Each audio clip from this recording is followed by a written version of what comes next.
Hello everybody and welcome to a video. Get out of here! Notification on Chrome. Today we are checking out the FAQ. We're going to read the clarifications, the rules, the errata, all that stuff. And we'll check on the taboo list, but last week on YouTube we already released a video about it, but I'll still give some further opinions here. I'm doing this mostly because I've never actually done this before. However, a few months ago, we released a video. It might have been a few months ago. For all I know how time works, it could have been a year ago. A few months ago, we released a video where we talked about how, from here on out, the only rules we were going to follow were rules in the official FAQ document. So if someone said, hey, there's an email ruling where this happened, we were like, no, that doesn't exist. We're going to be just ignoring that. And it actually has been really good. It's been very good for me, mostly because I play the most Arkham of the three of us on the channel, obviously, because it is my channel. And it's nice to have that kind of peace, especially as we now know that like some of those email rulings they have since reversed. Such as the one where bonded cards count towards deck building. That has been reversed, thankfully, because it was a little bit weird. Also, it looks like rules have kind of just stopped dead in the water, like rule clarifications as far as we can tell, which is probably good because they're trying to probably trying to figure it out. With all that said, we're gonna dive in. But autofail token, 11 months at the golden table. Thank you for your support on the channel, and I hope you're having a good one. All right. Alright, let's dive in. So this is the released August 2023, and we're gonna be looking for the red stuff. Bonded card, yep, so bonded card, so it would matter, and then also like Akachi can play Pendant of the Queen, and all that stuff. She can play the things. And they brought it back, thankfully. You know, they brought that back. Okay, we're only in the errata section, so this is kind of like the least juicy stuff that we have here. Sanguine Shadows setup. Replace the 7th bullet point with the following. Find the double side of the... You know, I don't think we're going to read the errata. The errata doesn't seem that spicy. And also there could be spoilers. So we're just going to keep going.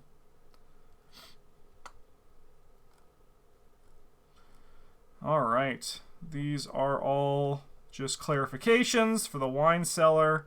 A bunch of stuff. Oh, let's go! They've done it! Eon chart! Let's go! Let's go. So, Eon Shard. This card's lightning ability should now read, choose and take 2 different actions of the following in any order. Move, evade, or investigate. Which is great. This is how people were playing it, and people how assumed it was played. There might have been an email lost somewhere in the ether. But, however, without a place to actually store it, we don't have the ability to like keep track of this kind of thing. So it's very nice now that it's actually in here that it's supposed to be 2 different actions, which is great. All right, and then all of these are spoilers, so I'm not too worried about that. Okay. All right, we are now in the rulings and clarifications. We are out of the errata, thank God. And we are into the fire. So we're just going to be kind of going through, checking out all this stuff. Control of attachments. A card with the permanent keyword cannot be chosen to be attached to another player card unless explicitly stated. For example, a player cannot attach Sin Eater 94 to El Rubash, Scarlet Keys 92. Yeah, I think that's fair. I think that's just a good thing to have, right?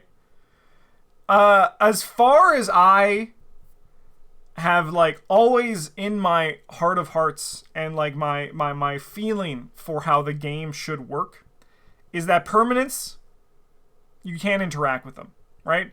Unless something specifically says, you know, do something to this card, like this specific permanent card, like have this card like blank the text on your higher education, or like treat all assets as if their text box was blank, you know.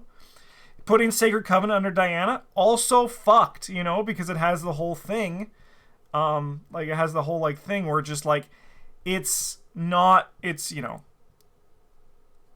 it's just not great, you know. It's one of those things where just like it's. I'm gonna use the phrase runer a lot in this video. I use it a lot in the taboo list too. I think that there are bad actors out there, bad faith actors, runers, if you will, that try and take a rule system and break it. And they cause problems. They caused problems. And they should just like go outside and get a lemonade. They should go find a lemonade stand and buy a lemonade. And things will be nicer and smoother. And the world will be better without these runers. However, I do understand that like it's an interaction that's very easy, especially like the Sin Eater El Rubash, right? Like that is just a pretty common interaction within the box, so it's nice that there's now clarification for it. But my heart of hearts has always been that permanent cards just kind of live in their own ethos, you know? All right. Let's look for more red. More red. All right. Weakness events and changing the game state. Some weakness events, such as Quantum Paradox, Scarlet Keys 125, do not change the game state in the traditional sense when played. Okay, what the fuck does that mean? But nevertheless provide negative effects if they are in your hand. These weakness events may still be played to avoid negative effects. What? That's... I smell a runer. I smell a runer coming up here. Alright. Let's look at this Quantum Paradox. It's additional cost to play. You must choose and discard 4 cards from your hand. A runer. I'll type it. A runer. Someone who runes things.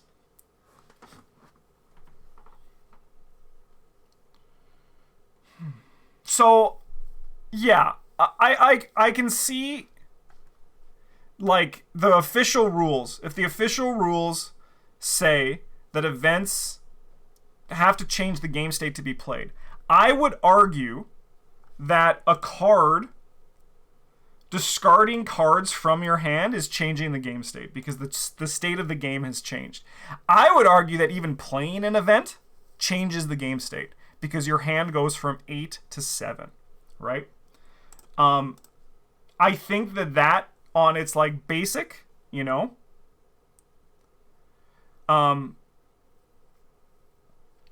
it's one of those things that just like on the basic sense, an event, a hand size changing is a game state change, in my opinion.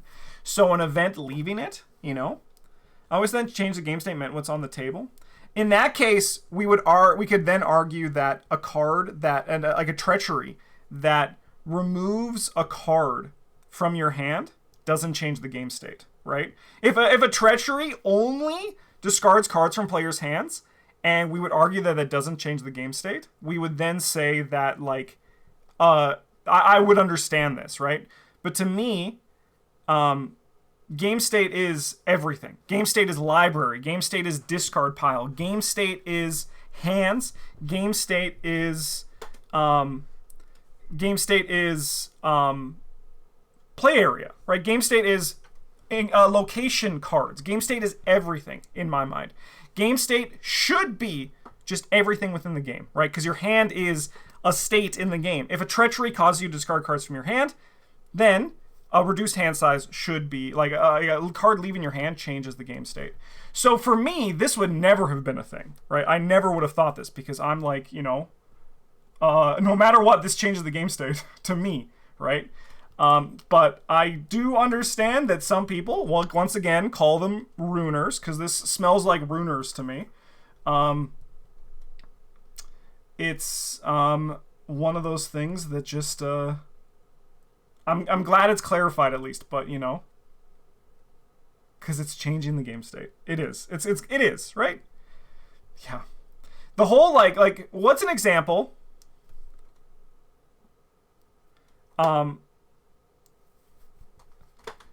I mean, it's like what's an example of, is that like an event that you can play that doesn't change the game state, that has a legal target, right? So like something like stand together, can't be played if there's no other investigator at your location, right? So like that already stops you. An event card cannot be played unless the resolution of its effect has the potential to change the game state. But doesn't this card, I mean, like, it's changing the game state to play it. Once again, I think this is just like, this is someone pointing this out to the designers, and the designers are like, you guys are fucking stupid. Like, just, like, they can't say it, right? They can't say it, but, like, people who think you can't do that are actually, like, I'm sorry, fucking stupid. It is, right? Like, it's, like, come on. It's, you gotta stop it. You gotta just be normal. Oh, I don't agree with that. If it's like, it's one of those things where just like, what, you think this card is just going to kill you because it doesn't change the game state? It changes the game state, you know?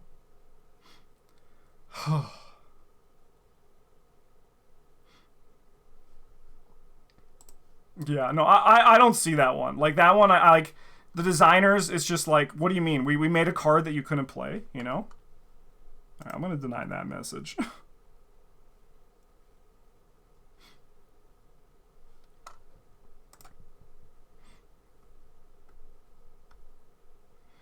I don't think anyone's arguing that they can't play it. They're arguing that rules as written it isn't supported content. Yeah, but that's... Stop. Like, stop. Like, what do you think is the more likely thing? That the people that this card dies in your hand, or that it actually you can play it? You know? Like, just stop, right? It's just one of those things that just, like, just don't care about that. Just play the card. The card works. I'm glad they have it in here. But I'm pretty sure the designers are like, I hate that we need to add this in here. I just feel it in my bones. Because if I was designing a game and this came up, I would just be like, wow, come on. So yeah, I don't get it, but I mean, to me, the game states, you know. Yeah. All right, let's keep going. All right. Ooh, there's a lot of red in this one. Farthest from all investigators. Okay, I heard this. Some card effects instruct investigators to put a card into play the location farthest from all investigators. This is determined by finding the location with the highest combined distance from each investigator with no investigators added if able. In the event of a tie, as usual, the lead investigator decides. So this one actually kind of threw me for a little bit of a loop. Because this one actually kind of confused me. So let's just open up Paint, something I haven't done in a long time. Where's all the stuff? There it is. It's like, where's all the things for Paint? What the? Home, there we go. It's like, where's the stuff that you paint with in Paint? Give me some squares. These are locations. Don't they just look like them in the game? So this blew my mind. This part blew my mind. So let's just say, here's Rex. Here's Zoe. So if an enemy had to spawn furthest from all investigators, right? The furthest location from all investigators is like... Oh, Zoe's red now. The furthest from all investigators is like... See if we even add one more. It's like this one and this one. Which is crazy to me, right? Because, like, so 1, 2, 3, 4, 5. 1, 2, 3, 4, 5. 1, 2, 1, 2. Yeah, it's like 1, 2, 3, 1, 2. I think, like, a case like this would, like, never come up. But so I saw someone made a picture of this on somewhere. I don't remember where. But, like... Where would it spawn in something like this? The two in the middle are still the choices, right? Maybe, okay, so maybe in their example they had an extra location in here. Like, maybe they had another one of these. There's another location right there. So if it was this one, it would be 1, 2, 3, 4, 5. Would it still spawn here? 1, 2, 3. Yeah, because this one adds up to 6. 1, 2, 3. Okay, 1, 2, 3, 4, 5. But this one also adds up to 6.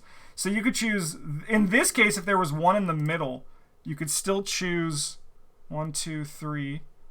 1, 2, 3. 6. 3, 4. 1, 2, 6. They all add up to 6. Did they all add up to 6?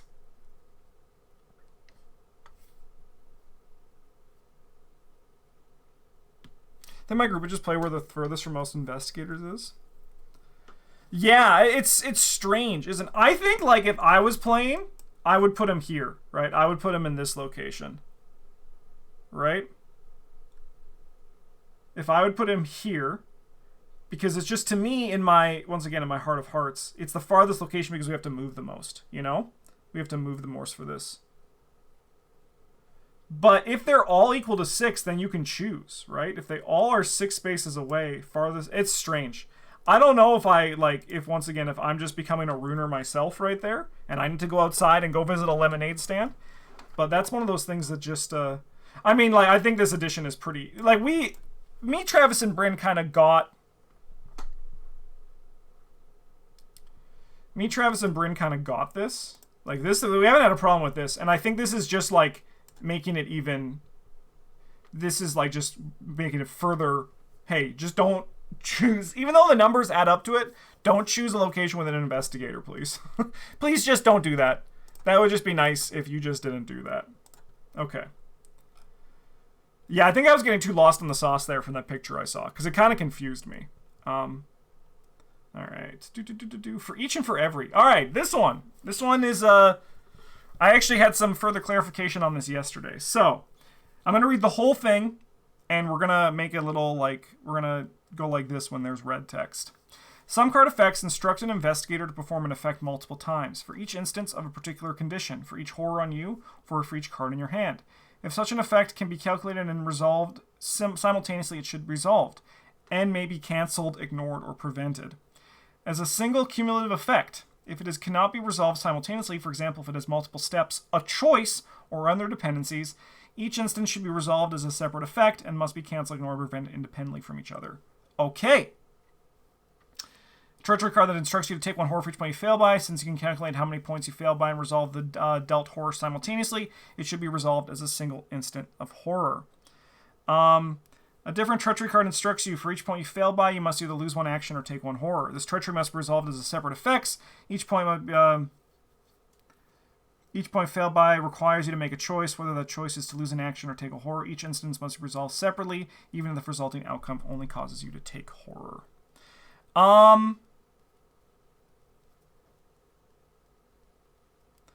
I dig it. I think that's a very... I think that is a very simple way to do this. This is, I think, a good clarification. I think, honestly, the easiest way is if they just turn deny existence into, non-weakness. I think that would be actually the easiest way, right? But, to me, this feels like, while it is some new language we need to learn, to me, this feels like a then comma, you know? Like it's a then comma ruling. So now we can look at cards that are a choice, right? Let's look at Terror. Actually, well, I mean, let's look at Crisis of Faith, because that's like a great example. So for each one, you must either replace it with... So because you're making multiple choices... So I think, like... I think, honestly...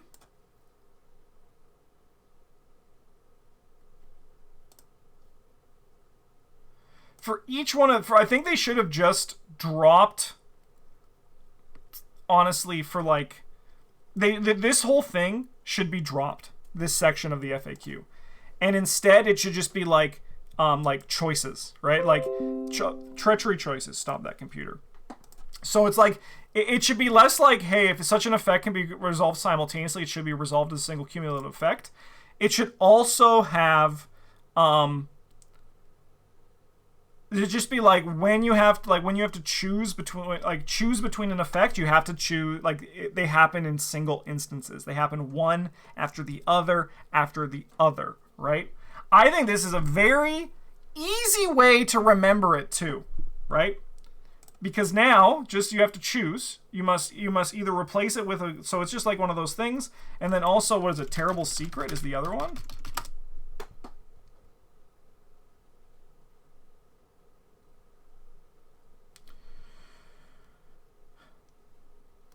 For each card beneath it, you must either discard that card or take one horror. Okay, okay. And then we look at look at a nice simple Rotting Remains. For each point you fail by, take a horror. There's no choice, so it all happens at once. But because there's a choice for the other ones, you have to decide them individually. So now, and also actually this came up yesterday, because in Thrice Damned Curiosity, you can still deny existence this one, right? Because it's for every 3 cards in your hand, take a damage. There's no choice, right? There's no choice in regards to this. It just happens. So you can still deny it.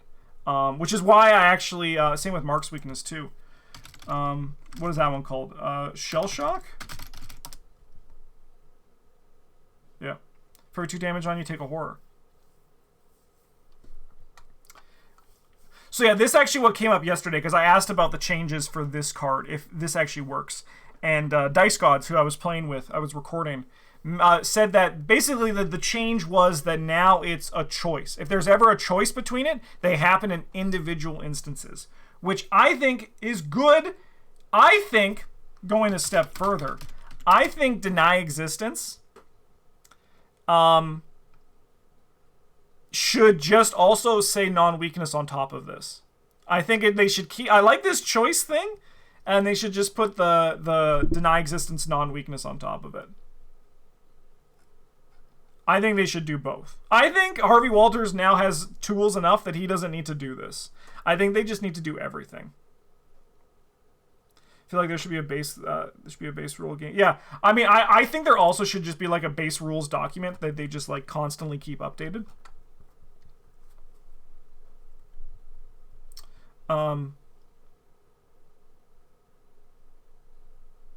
And yeah, it's one of those things that just, I think that this is, I think deny existence should still be just non-weakness, just to make it like cleaner, and like weaknesses just shouldn't be interacted with.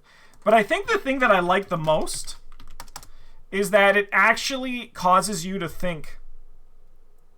It actually causes you to think about what you're doing with Sister Mary and Diana Stanley, right? It actually, their weaknesses are actually weaknesses, you know? And I think that is a great and good change for the game. And it makes sense, because now I can simply look at it and be like, okay, there's a choice. These happen individually. That does make things like fucking a nightmare if you're like a hypochondriac. How do you spell that? I don't know. Hypochondriac. There we go. With this card, if it's like that one that Superfang mentioned earlier, if for each point you fail by, take a damage or lose an action. If you have this in play, you're now, if you choose to take 3 damage, you're also taking 3 horror. And it actually, in my mind, makes these cards even scarier, which is good, right? Which is good. We want like our weaknesses to be scarier, you know? And I think that that is a good change for that, because now you're thinking, okay, I can lose 2 actions and take 2 and 2, but like, screw me for keeping my hypochondria in play for as long as I did. Yeah, I think that's a great change that makes it scarier, which is good. Which is good, because now like cards actually, like treacheries actually matter even more, you know? And then it said, like, if you have bandages in play, you can heal all of it, right? Because it's individual instances of damage. Of course, stuff like this is going to come up a lot less often than you think, right? But I think it's a very fun little change there. Yeah. Yeah, no, so if you take your, Edge of Zero, I'm specifically talking about the the cases where it's an individual damage. If it's batch damage, you only take 1 direct horror. But if it's for each point you fail by, take a damage or lose an action, and you choose to take damage 3 times, you'll also take 3 horror. But if it was for each point you fail by, take a damage, then you only take 1 direct horror. I like the change. I also wonder if it was intended to work this way when Deny was first released. No, my guess is they just, like, didn't... They... They either, like, did it and they were like, yeah, can be a fun way to play Diana. Or they were just like, let's just put this card in the box. Because, like, in their mind... Okay, do you want to know here's my true guess, okay? In design, cancel and ignore were the same word, right? That's my guess of what happened. That cancel and ignore were the same exact word in their head. Brio, welcome to the goddamn table. It's a pleasure to have you. And then someone pointed out, rightfully, that they're different words. And then they were like, oh shit. They are different words, aren't they? Because, like, it's one of those things that, like, if we look at Terrible Secret again, you know, cannot be canceled, and they're like, perfect. That also means it can't be ignored, right? But it's not. In their heads, maybe. That's my guess, you know? I've read somewhere that I've had worse feels a lot weaker now. I've had worse. I mean, I've had worse 4 is already kind of unplayable. Play when you're dealt damage and or horror. Cancel up to 5 damage and or horror just dealt to you, then gain that many resources. I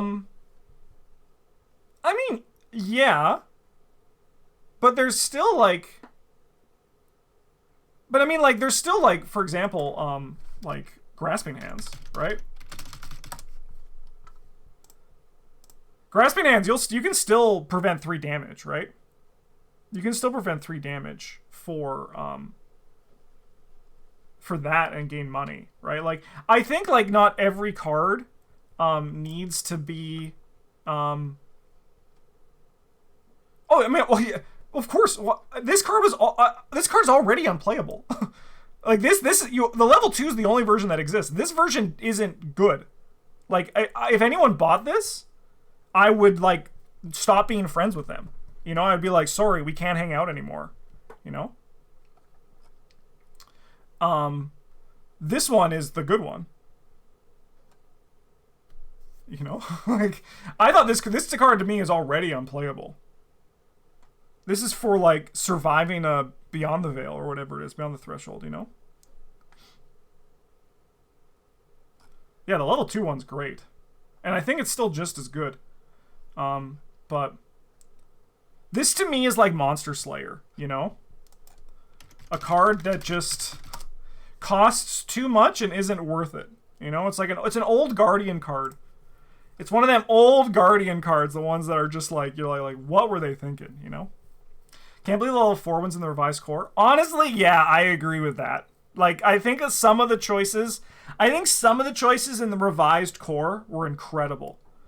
I think some other choices in the revised core weren't great. You know? I want to see what's in the revised core. We're going to take a little detour into the revised core. Let's grade the for Erdmordoth. Yeah, that makes sense. All right. Are they at the end? They're probably at the end, aren't they?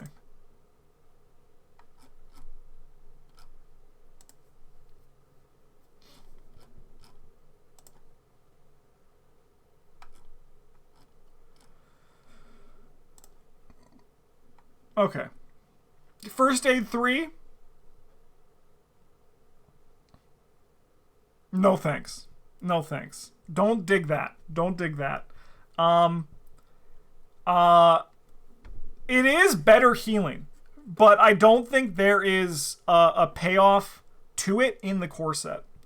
I think that this should probably have been, like, I would love it to have been like a Stand Together 3, maybe. That could have been worse. Or an upgraded weapon. Yeah. Yeah. Yeah, give them Survival Knife 2. That should have been Survival Knife 2, actually. Survival Knife 2 could have been fun. Because that actually would have been a great time for them to be able to print cards in Return to boxes that aren't going to see the light again. Which might have actually been First Aid 2. Was First Aid 2 Revised Core? No, it was Pallid Mask. Sorry, was it the Return to? I've had worse. We've already talked about it. Seeking Answers 2? What the frick? I think the Old Book of Lore one's a nice one. Lockpicks is great. The upgraded Derringer is nice. I actually would have liked if they gave us like the upgraded Mauser instead. Extra ammo is already in the core set. Extra ammo is in the core set. Rite of Seeking and Scrying. The Scrying sucks. I wish they actually just gave like the upgraded Mists of Rella, so they could have started, like, stopped printing these cards in each cycle, you know? That should have been Rite of Seeking and, like, give us a Mists of Rella. Aquanaut, don't get me started. Eucatastrophe is cute, but I don't think it's great for the core set. Obviously, these are top 10. Top 10 includes Emergency Cash. Also nice. All right, let's get back on course. I think this is a great change, though. I love the hell out of it. This works really nice for me, I think. I think that's it. My brain gets it. What the hell? Okay. Oh, this is the new one. All right. Ignoring all costs. Some cards like Knowledge is Power, Circle Undone, 231, or Word of Woe, Scarlet Keys 12, allow an investigator to play a card or activate an ability on an asset, ignoring all costs. These effects only ignore the cost of initiating an ability. They do not ignore additional costs that must be paid when resolving that ability. In other words, anything before the colon is ignored, but additional costs after the colon must be paid as normal. For example, an investigator uses Knowledge of Power to activate the ability on Old Book of Lore. This is the upgraded one. Notably, they went with the upgraded one as opposed to the Dream Eaters one instead of the revised core. They probably forgot they put in the revised core. Knowledge's Power allows you to ignore the action cost of exhausting Old Book of Lore to activate its ability and search your deck for a card, but it does not waive the additional cost to spend a secret to play that action. Likewise, playing Word of Woe waives the action cost to activate the ability on Earthly Serenity, but does not waive the cost to spend charges. Okay, I gotta look at these cards. Alright, Earthly Serenity.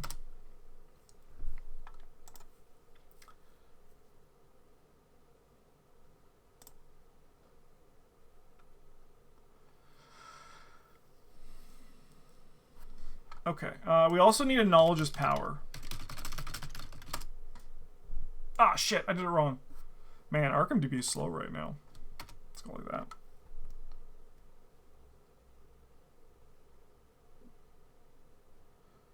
So yeah, now it ignores everything before the colon, but not after the colon. Which, honestly, what? Give me research notes.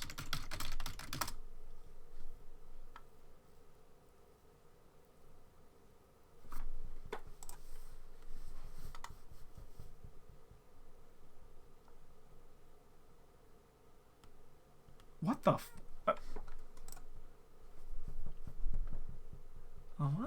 what the hell? Okay, we're gonna cost. Additional costs. Some cards additional cost must be paid for must cost. You must additional cost or you must additional cost. Additional costs are costs that be outside normal timing points. Okay, I get it.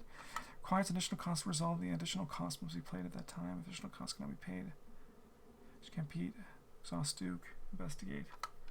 Relation before spend one action, exhaust speed, then P resolves ability. However, reads you must spend one additional action. That's such an additional cost that must be there. Okay. Can I be honest? I understand, like, why, because I see that, like, on, let's look at research notes, because that's the example. For each point you succeed by, you may spend one evidence to discover one clue or location. I see why this is a cost, right? Like, in the rules, I see why this is actually an additional cost, because you're spending something. That makes sense. This is spending something. That makes sense. But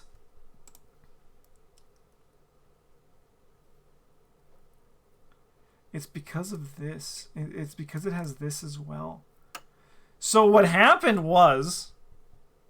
So now I imagine the card is kind of just like... I think they got trap carded, right? So what's got to have happened? This is the card is the card is as like, so this is now, it's back to what they actually like had, because to them, this part here it had to have been the cost that they were not paying. So for example, in Old Book of Lore 3, let's go back to that one. We just had it on the screen. In Old Book of Lore 3, this was always in their mind the cost, right? So when they said on Knowledge is Power, resolve an action or lightning bolt ability ignoring all its costs, including its action cost, if any, that meant that the additional costs were like the exhausting part of it. But they got trap carded by their own rules, didn't they? Because this is actually an additional cost.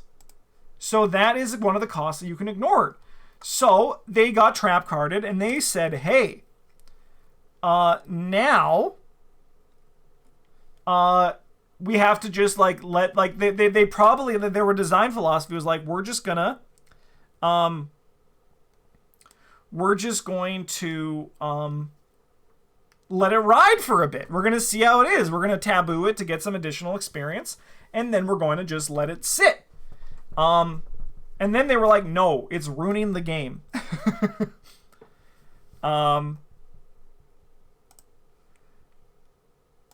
So now it's actually probably as they originally intended, you know? So if you use Knowledge of Power, the only thing you ignore is everything before the colon. So you do not need to spend the action, you do not need to exhaust Old Book of Lore, but you still may spend a secret to immediately play that card, reducing its cost. So if we go back to this, these effects only ignore the cost of initiating an ability. Nothing that resolves during the ability, only on the initiation of the ability. Honestly, Knowledge of Power is still an incredibly strong card with this. And it just makes it so that they don't need to live in fear of it and saved it from being forbidden. But here's the thing. My dumb brain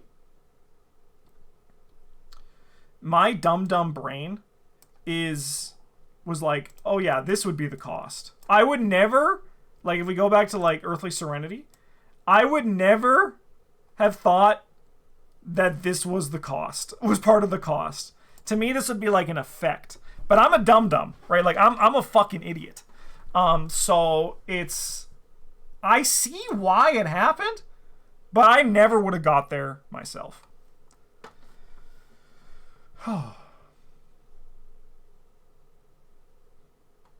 Yeah, I do think with Carolyn, as the FAQ states, you would gain 6 resources out of Earthly Serenity, which is kind of sick. That's kind of sick. Okay, I dig it. That's a good change, and it saved Knowledge's Power from getting fucking deleted. All right. Revelation ability priority. If an investigator has both a dilemma card and a weakness and or encounter card in their hand, the weakness and or encounter card must be resolved first. Great clarification. IMO probably should have been obvious, right? Because the game should just, it's like a forced effect. That's like a game should have priority first. It's just like one of those things. But it's good they clarified it. It's good they're clarified. But to me, that's like a, yeah, I obviously, like I get that.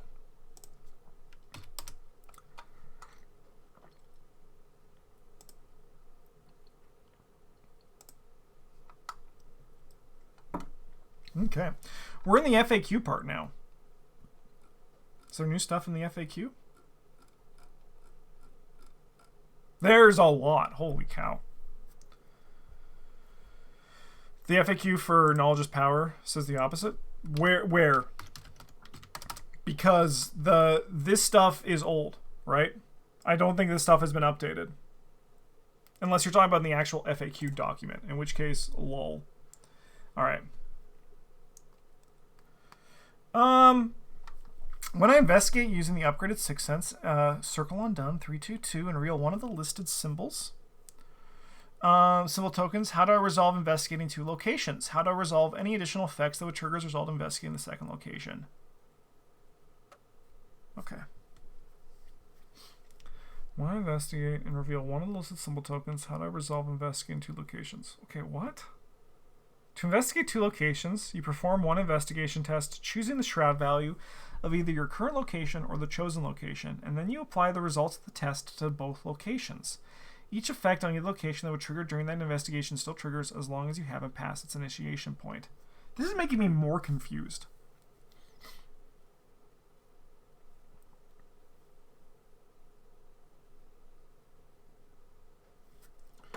I saw on Reddit that this part of the FAQ called attention to actually investigate 2 locations to many players.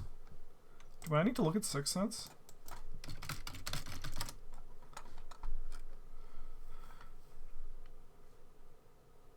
In addition. So you're investigating twice. That doesn't make sense, right?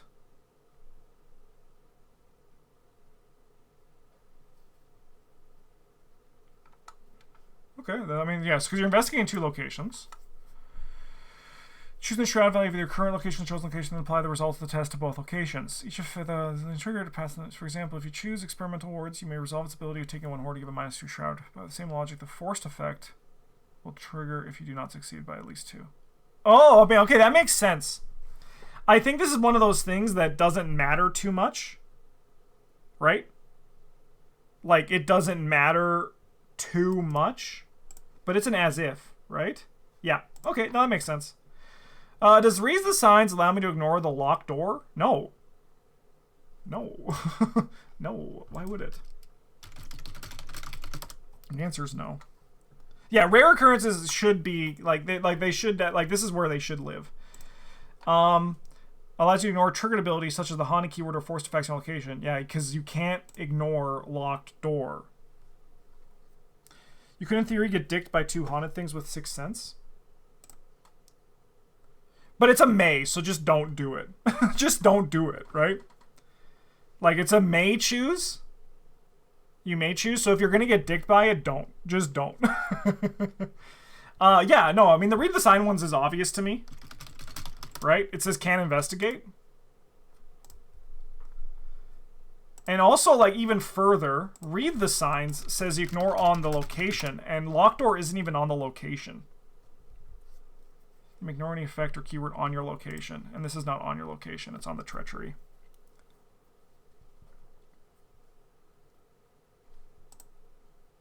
Then there's later on, but FAQ, Sixth Sense 4 can't expose 2 concealed cards. Yeah, I saw that. I saw that, which is good. I mean, I think that they kind of just made it as dummy as they could, which is like do only 1 per effect is I think just the easiest way of just answering all those questions. Alright, what kind of effects of the failed skill test does neither rain nor snow allow you to cancel? Neither rain nor snow may cancel the effects that trigger during steps 6 and 7 of a failed skill test. This may include keywords such as alert, retaliate, and haunted, as well as negative effects on the snare reference card that might trigger as a result of the failed test. Okay, yeah, cool. How does for each and for every ruling work with a card that allows me to ignore effects such as Deny Existence? Deny Existence only allows you to ignore a single effect such as 1 instance of horror or 1 instance of discarding cards. Whether an effect is a single cumulative effect or separate effects depends on whether the effect forces the investigator to make a choice. We already read this, but I'm going to read it again.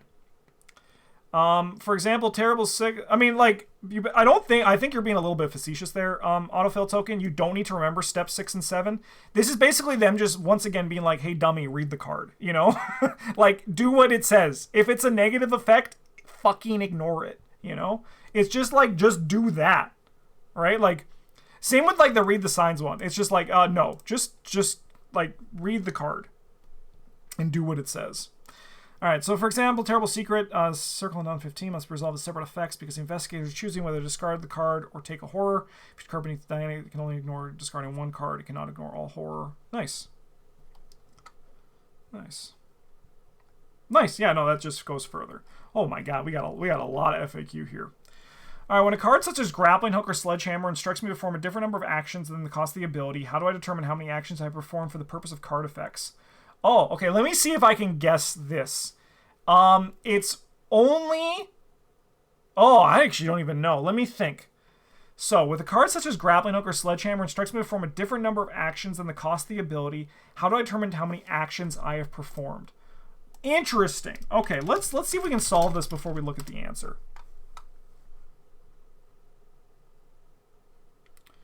Double action, take up to 3 different. I actually don't know how I would do this. So Sledgehammer is 1 action. It's 1 action that costs 2 actions.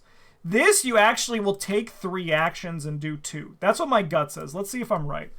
When resolving an ability, the investigators consider perform as many actions as specified by the effect. For example, Grappling Hook or Discipline instructs you to take 3 different actions. Regardless of the cost paid to initiate the ability, you've performed 3 actions. Conversely, an investigator activating the second ability of Sledgehammer has performed only 1 action, although they spent 2 actions to do so. Boom!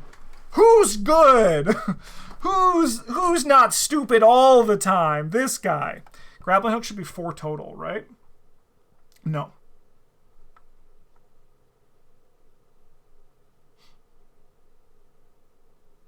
It's 3. Because you're doing 3 different actions. Because then it would be like saying, like, because I think, like, if this was 3, if this counted as 4, then anything like a machete actually would count as, like, 2 actions then, right? Because this gives you a basic action which causes you to fight. This gives you 2 actions that allows you to take 3 actions, right? 3 different actions for the cost of 2 actions. Because, like, this doesn't, like, this is not a separate action. Because then in this case, this would be 2 actions, right? But you took 1 to activate? No, but then in that case, you're still taking 2 actions with this, right? I think you're doing 2 actions, and you're taking 3 different basic actions as part of that action. They're coupled together. Rename actions as action points to more plainly codify the difference between cost and taking actions. Agreed. Agreed. All right. An effect allows you to take or perform multiple consecutive actions, such as with Eon Chart or Nimble. Are there player windows between these actions where I'd be able to play a fast card or resolve a trigger ability? No. That makes sense.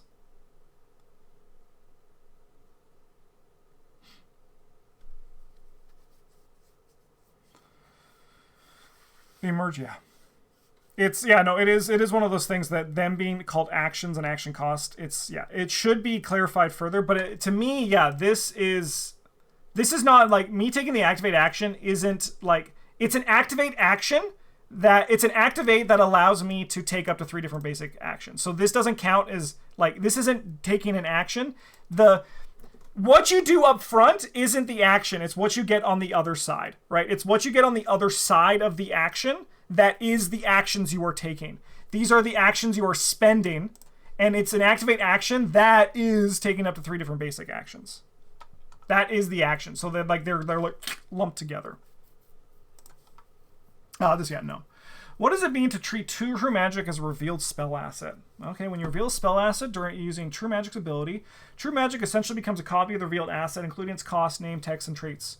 Charges on True Magic may be spent while resolving the asset's abilities. For example, when you resolve the ability on Branded Thuggy, you may spend up to 2 charges from True Magic to deal that much damage for your attack. As True Magic copies a revealed asset's trait and may interact with abilities such as... Okay, that's fine. That's just the as-if section. Alright, can an enemy spawn or move into a Dream Gate while Luke is at the Dream Gate? Enemies cannot spawn at Dream Gate. If an enemy would spawn at Luke Robinson's location while it's at the Dream Gate, it is discarded instead. If he moves to the Dream Gate while engaged with an enemy, the enemy disengages but does not exhaust and does not move with him. While at the Dream Gate, Luke Robinson can now be chosen an investigator for the purposes of enemy movement. Cool! Easy peasy. If Luke Robinson... It is the Luke Robinson section, you didn't lie. If Luke Robinson has entombed in his threat area when the forced effect on Dreamgate triggers, what happens? What the fuck? Okay. Let's look at this. Dreamgate.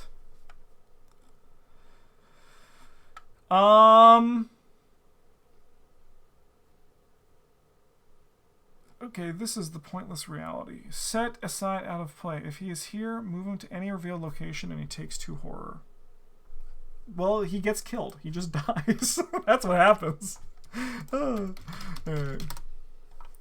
This is the unstoppable force meets the immovable object question.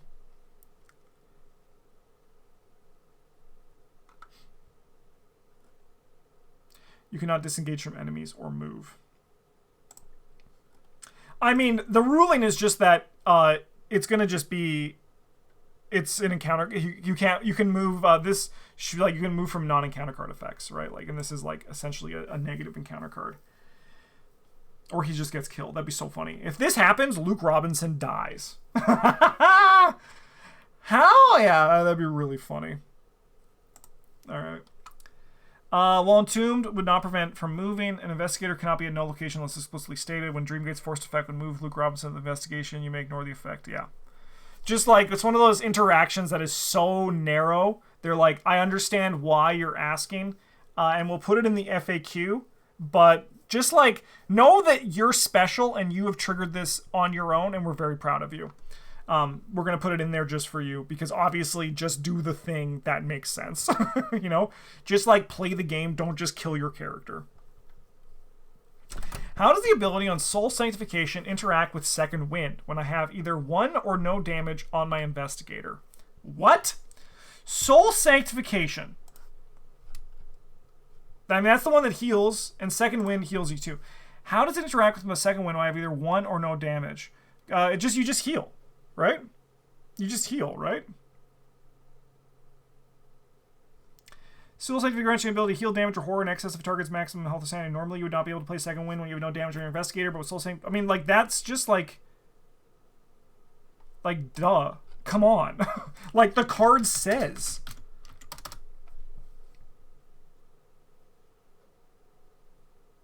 Yeah, this one is just read the card. Yeah, 100%. This still counts as healing. Yeah. All right. Does the ability on Double Double allow me to replay an event that removes itself from the game, such as the Painted World? Oh, sorry, Bryn. No, while Double Double's reaction ability allows you to replay an event as if it was in your hand, it does not allow you to replay an event that has removed itself from the game as part of the effect. I think, honestly, though, Bryn played this way. I think Bryn might have, like, actually just done this. I think, like, that's pretty... Let's close all those things. I think that's pretty simple. Can Down the Rabbit Hole reduce the experience cost to upgrade a customizable card, introducing the Scarlet Keys? Yes, obviously. Spending a customizable card does count as upgrading a card. You may only use the effect once per customizable card when upgrading between scenarios. That is a nice thing to have errated. I think that's a nice thing to have errated there. Oh, not errated. FAQ'd is the correct word for it. Errata is the wrong word. But just like have it specified for people. They really need a website where you can just like look these up. They really need a website. You know, like the official, unofficial Arkham rules database. But make it official, please, FFG. Just, like, have a website where you can look at, like, oh, I need to look at Down the Rabbit Hole. And they just, like, hey, here, you know, this is like this.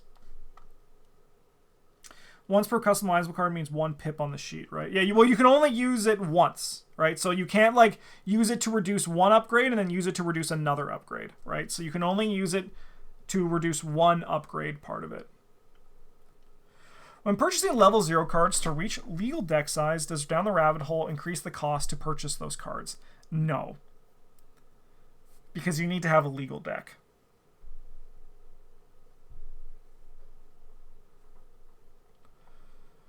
Personal level 0 cards to reach legal decks. Yeah, I mean, you're just like, no. Just, your deck has to be legal. Your deck has to be legal. Okay. Oh!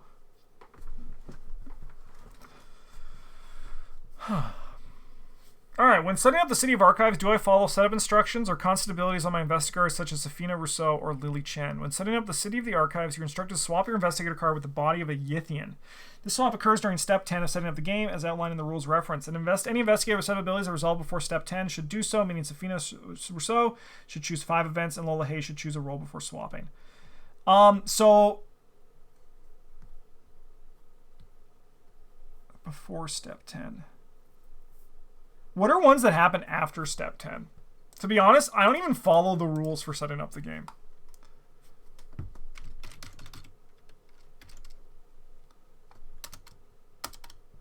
That's it, huh? Is there no setup instructions here?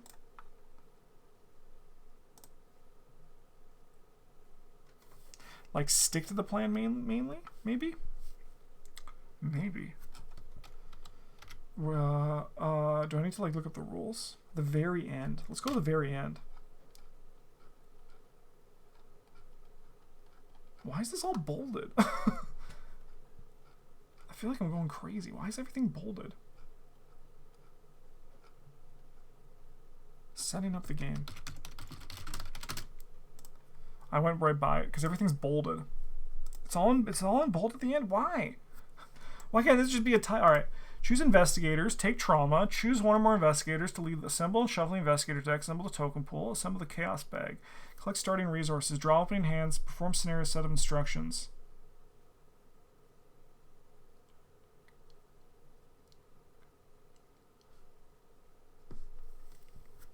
Do you think they even follow this?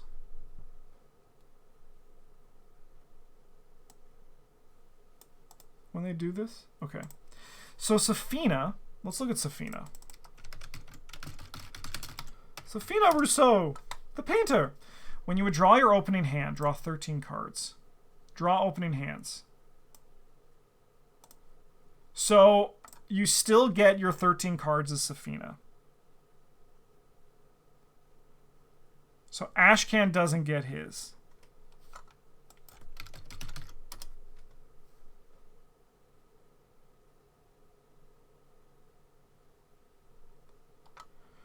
You begin the game with Duke in play. Interesting.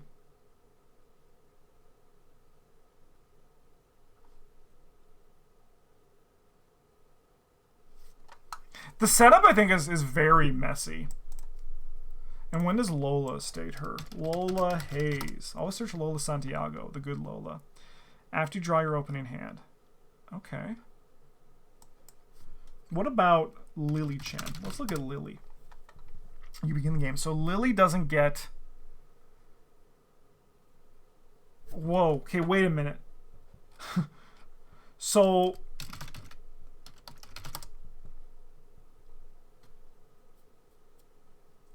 But I mean, like, Lily...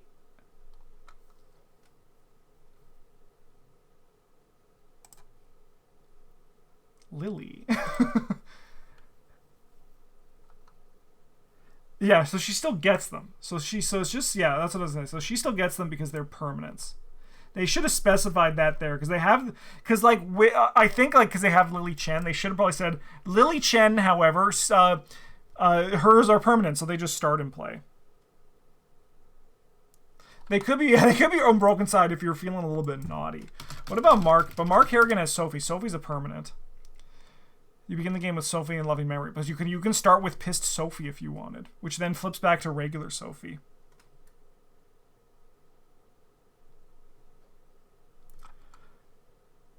I do appreciate them answering this, but I think it's still just... I think the setup instructions needs to be checked, you know? Sophie's a unique item, though. So Sophie gets sucked away.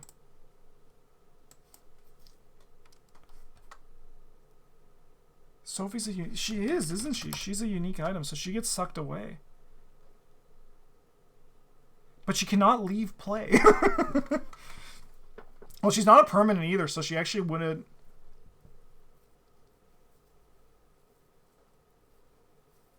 So Sophie just gets taken. She gets sucked away. Wait, 1 second. Do I have a Forgotten Age in here? No. I'm curious.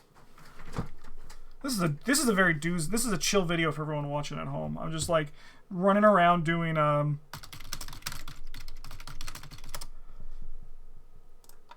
just running around doing a bit of everything. All right. Let's go to City of Archives. I'm curious.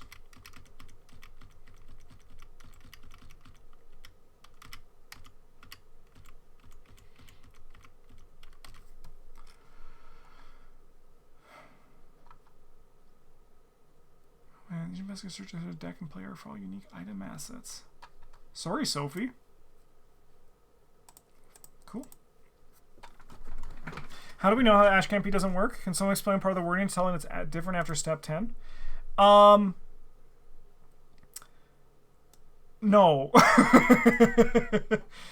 It's the question of when does the game begin. But funnily enough, there's actually, like... You know how, like, if you're following a recipe, and, like, they always end with serve, you know, like, and serve? This actually doesn't tell, like, say when the game starts. It's really strange. I think the setup is messed. Like, I get with, like, Ashcan Pete. Is Ashcan Pete still in my search? You begin the game with Duke in play is different than when you would draw your opening hand, right? But Duke stays in your deck. He stays in your deck.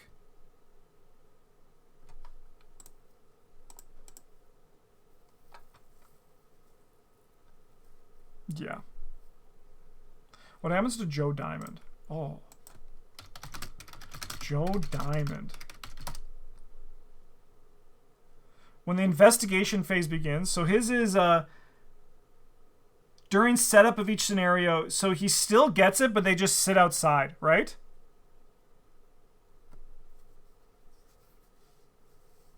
So they'll just, like, you just gotta take 10 cards, you take your 10 insights out of your deck and they're just hanging out. I think so. That's my guess. Right?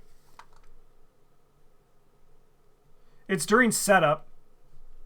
And we know that setup has these 13 easy steps.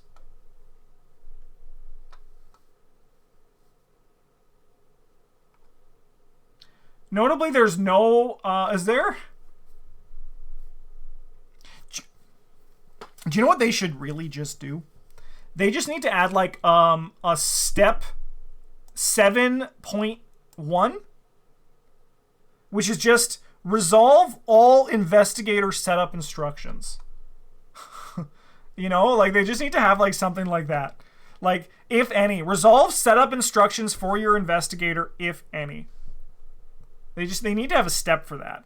Because, like, it's very loosey-goosey. Everyone sets up differently, is what I'm learning today. It's like half of the universe, half of the world being like, wait a minute, people wipe standing up or people wipe sitting down, you know?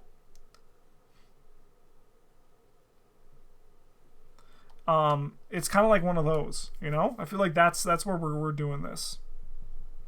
I do get yeah, it's just like, but it's really strange where there's no step, like, for when the game begins in this. Which way do you put your toilet paper? Yeah, there's a lot of different... the setup for this game is a lot like wiping, you know? Because I don't follow this. I draw my opening hands last. But they also actually say there are things that are... there's stuff that happens in step 10 that will affect your drawing your cards in step 8, right? For example, yeah, it's just like one of those things that, like, this whole thing's messy, and I think they need to, like, do something about that. All right. In City of Archives, if I'm instructed to use the body of the Yithian for the remainder of the campaign, how should I set up my investigator in future scenarios? You're a Yithian.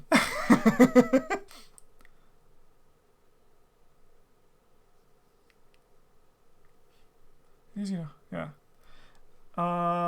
Yeah, you're a Yithian. Easy. Okay, I can close all my Forgotten Age stuff and get Yithian Joe out of here.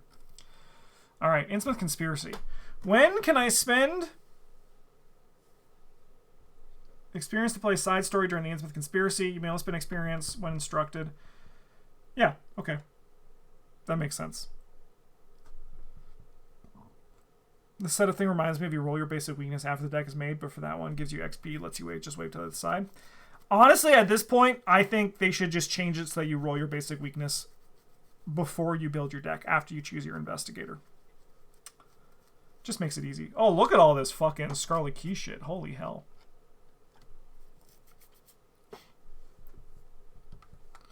The following questions contain light spoilers for scenarios in the Scarlet Keys campaign. Spoiler alert if you haven't played the Scarlet Keys yet. So just a heads up on that. If I play On the Hunt or King of the Hornet's Nest and draw an enemy with a concealed keyword, where does it spawn? It spawns with you! That's easy. I mean, that's easy. I don't even need to read it. Yep.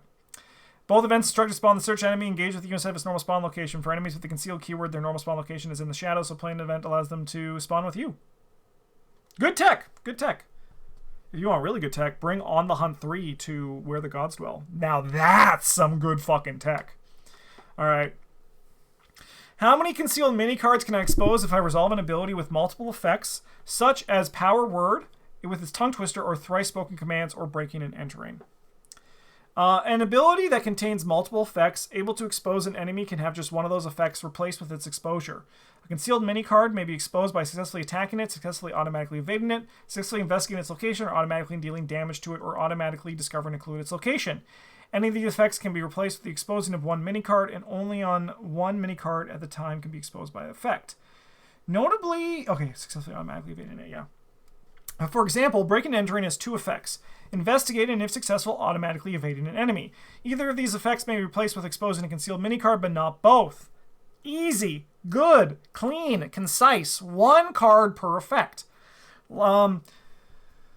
Likewise, if you issue the Betray and Confess commands via Power with Tongue Twister, only the damage or the clue discovery may be replaced with an exposure, or the other effect is resolved as normal. This holds true even if issuing two commands to an enemy, three enemies via Thrice Spoken. Only one single concealed mini card being exposed, even resolving the effect for 3 different enemies. Super simple, super clean. One concealed card per effect. I like that. That is a good. I mean, that's how we've kind of just been going it for a while, but that is good.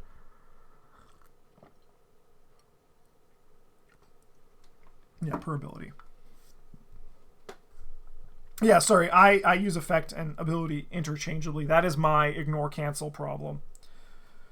So when choosing on a encounter card, they're considered to be separate effects. When you're choosing on a player card, they're considered to be a single effect. Just for concealed cards. Just for this mechanic. Just for concealed cards.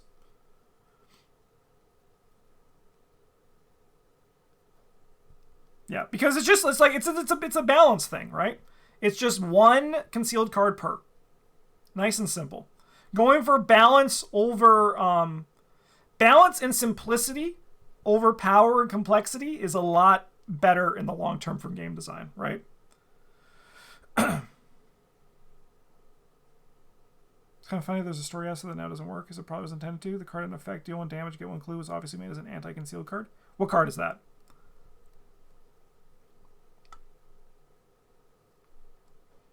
Oh yeah, this one. Does a concealed mini card... Every campaign has to have some gimmick these days? Yeah, I mean, that's fucking game design, you idiot. Come on. Don't be a fucking... Don't be an ignoramus, man. That is probably the dumbest thing I've ever heard anyone say.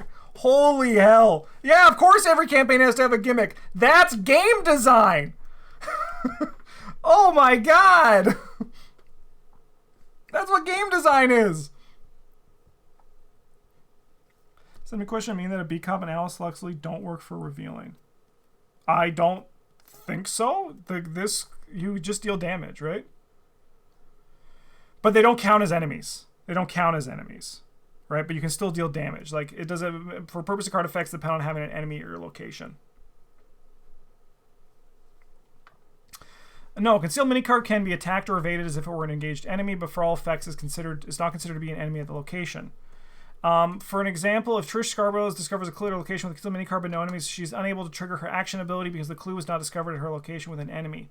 Additionally, card effects require to choose an enemy, such as exposed weakness cannot be targeted. Okay, interesting. So let's actually look at Beat Cop. Maybe I was... Beat Cop. Let's get this one. Exhaust Beat Cop and deal 1 damage to it. Deal 1 damage to an enemy at your location. A concealed mini card may be exposed by successfully attacking it, successfully automatically evading it, or automatically dealing damage to it. Alright, this is messy. This is messy.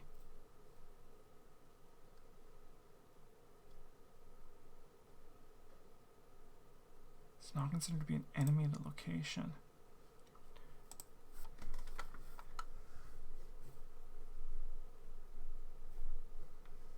For an engaged enemy, but for all effects, is not considered to be an enemy at the location. Alright, we'll send them an email.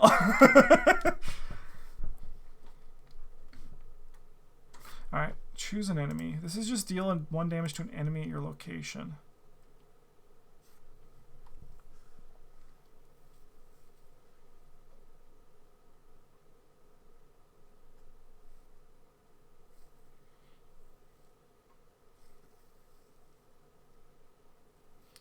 This really should say they're not considered to be an enemy, but can be chosen when it comes to automatically dealing damage to an enemy.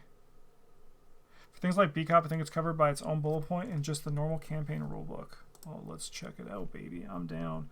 Scarlet Keys Campaign Guide PDF. Okay, we're just looking at the concealed keywords here. Those are keys, concealed mini cards.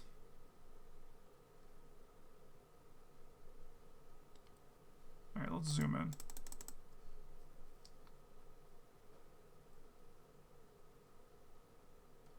An investigator may also use a card effect that automatically evades an enemy, deals damage to an enemy, or discovers a clue at a location in order to instead expose its concealed mini card. So, yes, it is actually Holy Helicopter. You saved the day. Don't send the cancel the email. Cancel the email. They clarified it already. They got ahead of us. Cancel the email, everybody. But it's just they don't count as enemies. They don't count as enemies. Which makes sense. To a degree.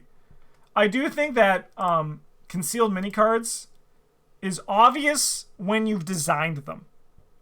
Right? I think concealed is very simple when you have figured out the rules and the rules are in your head. But it is a complicated mechanic to get into the player's brains, I think.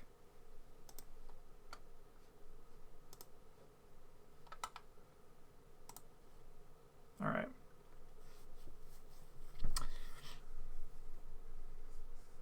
Like main mechanics, they could have worded it better originally. It's true, but even if you word your mechanics as optimally as you can, it's a lot. Sometimes they'll still just fall apart at the seams. It's crazy. My guess is the designer didn't have it all figured out themselves in case of concealed specifically. I think that I can agree with that too, but I think that in their mind they have the solution if things came up, you know, because that's what designers do, right?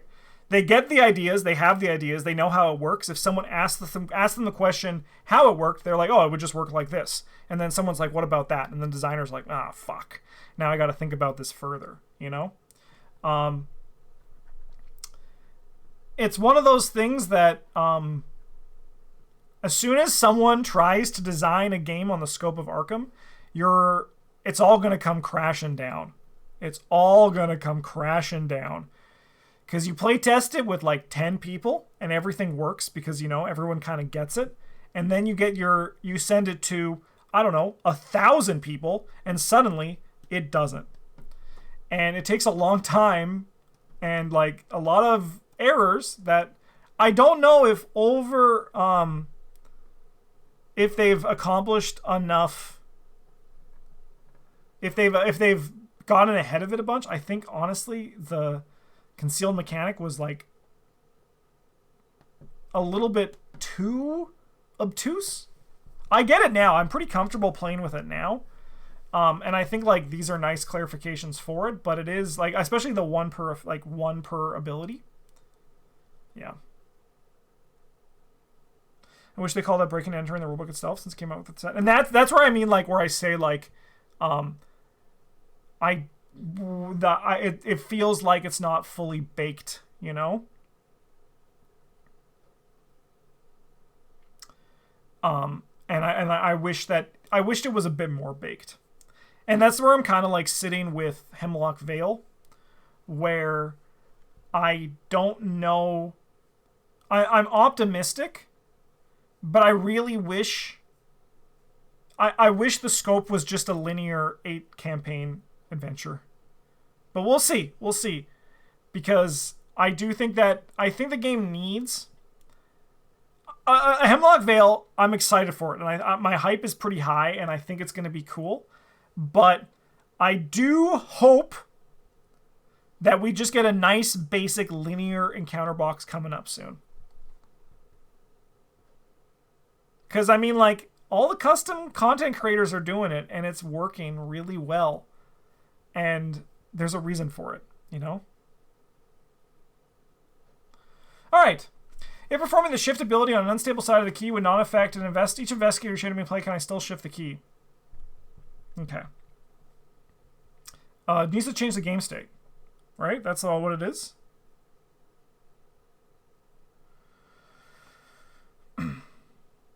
The Hemlock seems to be exactly what you wanted from simplified Scarlet Keys. Instead of the whole map thing, you give a couple A/B choices. However, they did imply that you can visit any location at any time, which to me implies that if there are, for example, 9 scenarios, they could be visited at like 9 different times, right? Which is complex. It's a matter of if it's maybe day night or like part 1 or like part 1 part like or like day 1 2 day 3, then that really brings it down. But I do think the scope is definitely smaller. It's just a matter of how good the scenarios are within there, you know?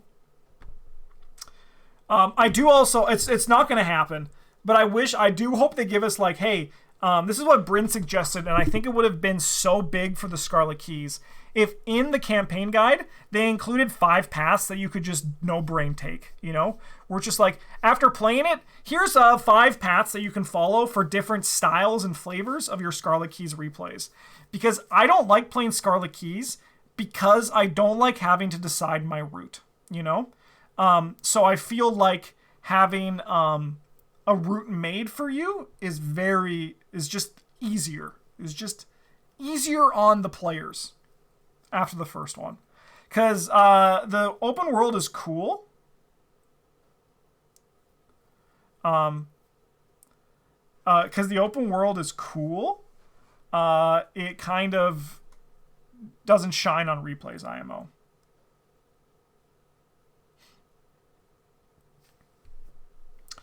Okay, back to this one. Yeah, so you just resolve as much as you can, right? That's what it is. To perform a shift ability in a key, you must resolve as much of that ability as possible. If the ability changes the game state at all, you are considered to have successfully shifted that key. For example, to shift the last blossom from its unstable side, you must heal 1 damage from an enemy in play, though you must heal 1 damage from as many enemies as possible. Similarly, in order to shift the Bale engine, one investigator needs to discard a resource. Each investigator must discard as many resources as possible to a max of 3. Change the game state, baby. Play the paradoxical or quantum or whatever it is from your hand. Okay, taboo list. All right, it's taboo time, baby. We made it to the end. We're here on the last 2 pages, and we got to join these farmers getting fucked by one of these guys. All right, chained, unchained. Big ones. Big ones here. We got the Dunwich talents and Switchblade removed from the chained unchained.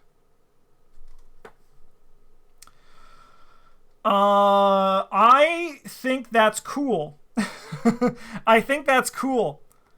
I'll get to the individuals, but we're talking about the things that were taken off first. Higher education is probably the scary one, right? Like that's probably like the one that's like the most questionable at the power level. However,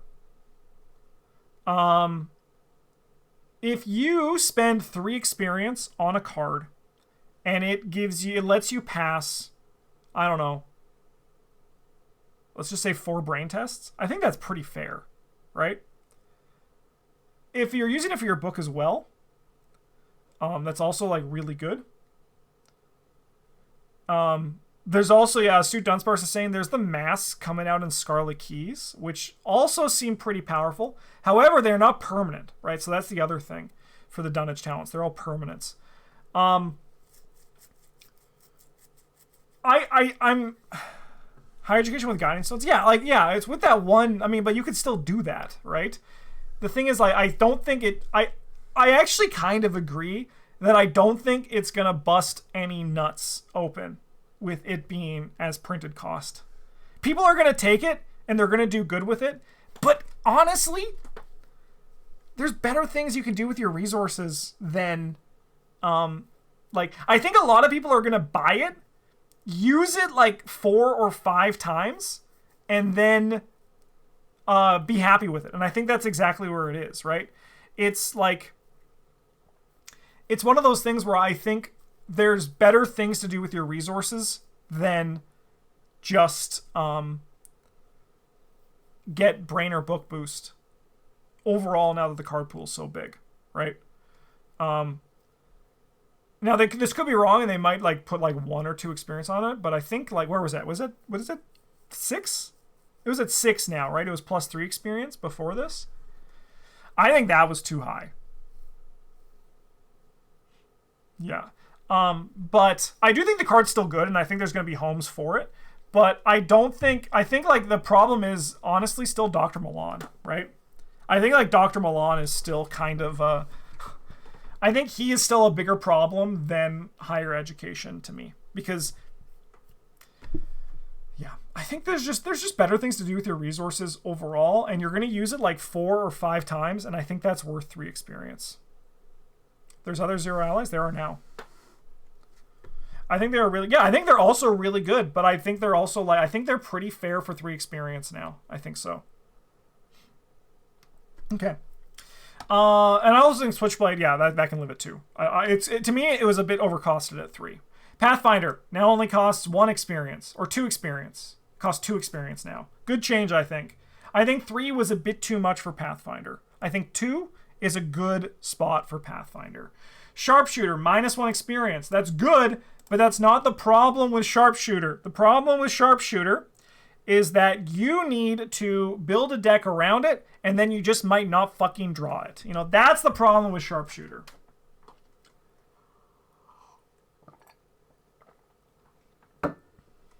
Honestly, they should have just changed Sharpshooter to be exceptional and permanent. They should have just done that.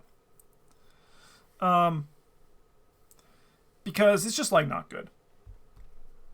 What if we compare Pathfinder to Eon charts? Okay, what if we do?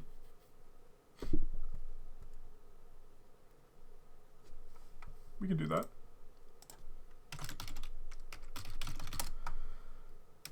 Pathfinder is a 3 cost, 2 experience. And Eon chart, 1. Give me this one. I mean, Pathfinder's just like, I would rather take Pathfinder over Eon chart. Yeah, because it's slotless, it's limited uses, and I can use my necklace slot for something else, right?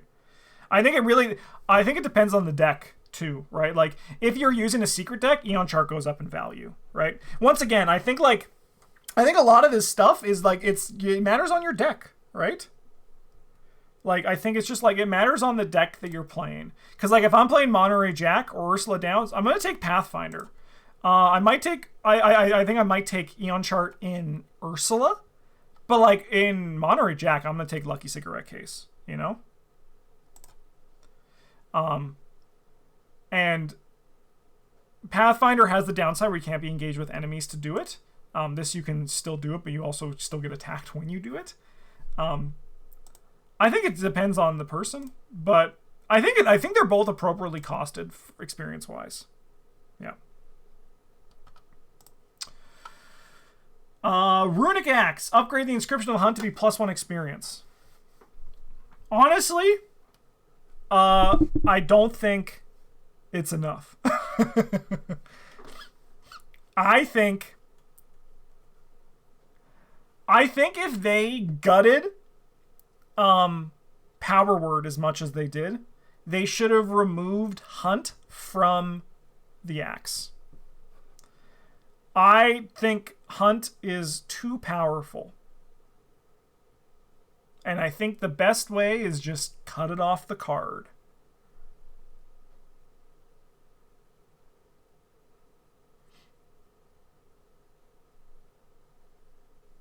They should have been more clear about Hunt. +1 XP limits your total pop. Yes, on the actual cards that are included, it has an extra box. So now it costs 2 boxes to take.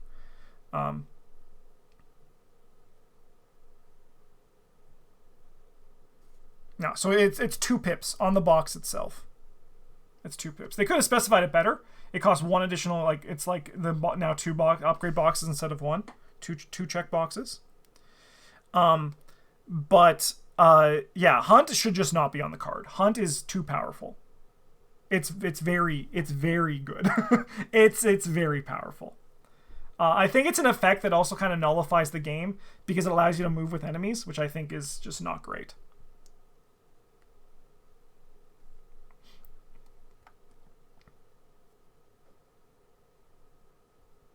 Yeah, it's like the Duke Axe. It's just too strong. Too strong. And I mean, like, strong is good. Okay, I'm not gonna sit here and say that I wish cards were weaker, because honestly, I actually think the cards are in a very good place. I think cards that nullify the game experience are bad.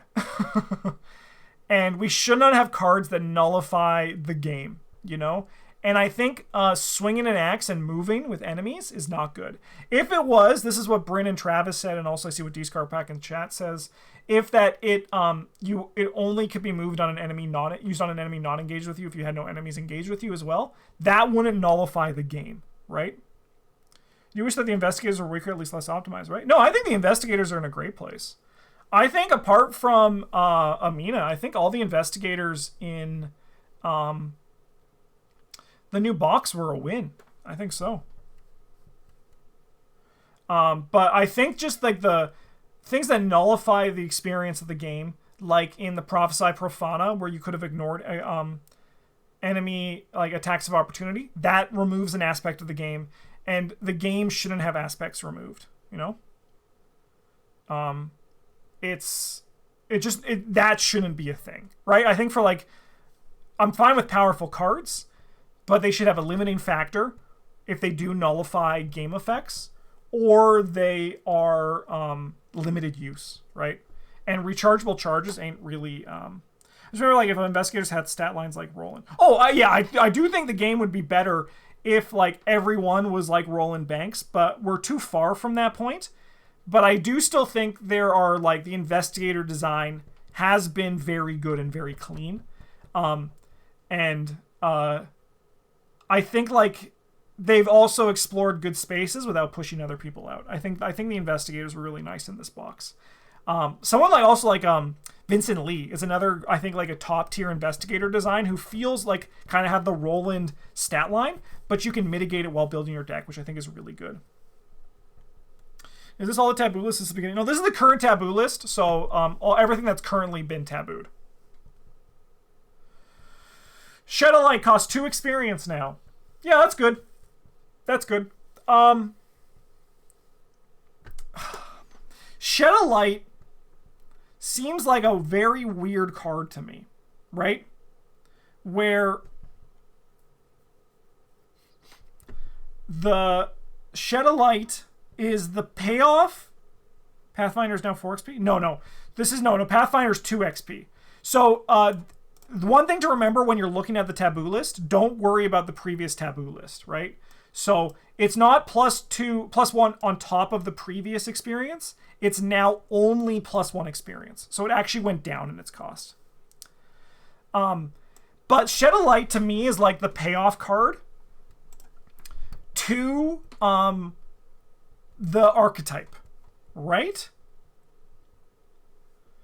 And to me, it was always strange that it was a 0 XP card. I always have kind of felt that Shadow Light should cost 1 experience, you know?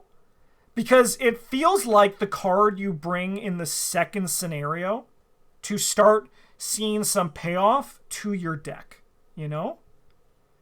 And it's a powerful card at 0. And it sometimes leads to experiences where it does a lot for a 0 cost card. And I agree with the designers that it probably should have costed experience. I think 2 might be a bit much, you know? But to me, it always felt strange because it's the payoff card to the archetype. And in my opinion, those are probably... Those, like... You get those as the game goes, you know?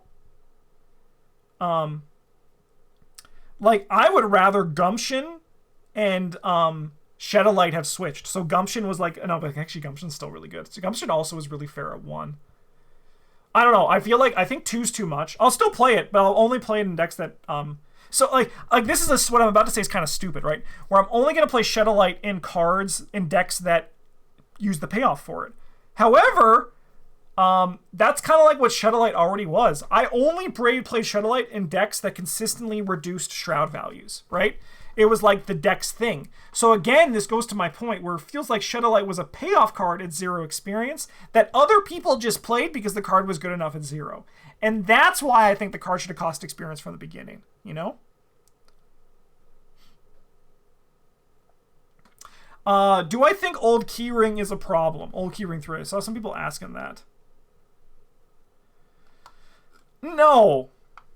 No. I don't think Old Keyring 3 is a problem. I think Survivor Recursion is the problem. I think Scavenging and Resourceful are the problem, not Old Keyring 3.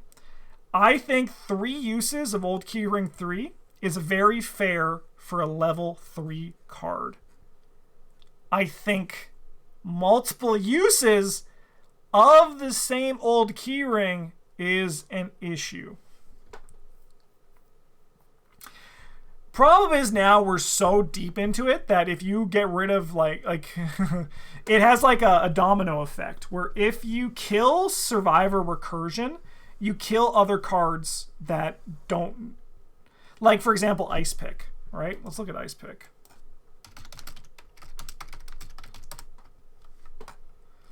Ice Pick 3 is a great card if you can recur it. If you don't recur this, it's not really worth 3 experience, you know?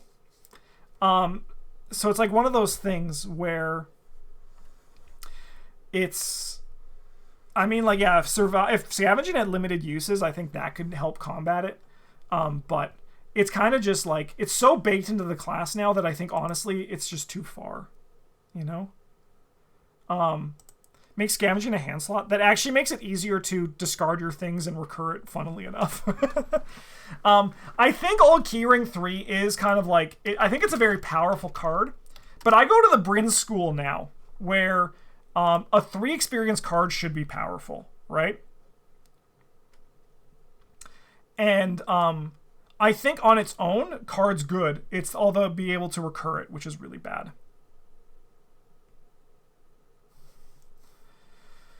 Yeah.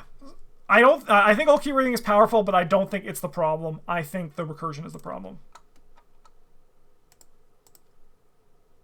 Okay. Hypnotic Gaze and Banish. Really strange that the level 2 Hypnotic Gaze wasn't pumped, you know?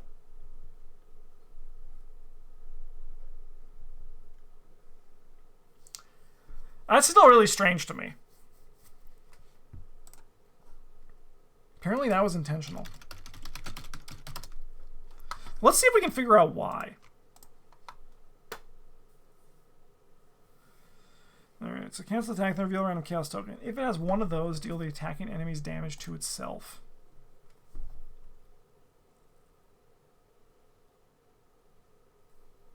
Too easy to proc? Yeah, honestly, it's probably, my guess is power. My guess is actually, I actually can buy that it was on purpose.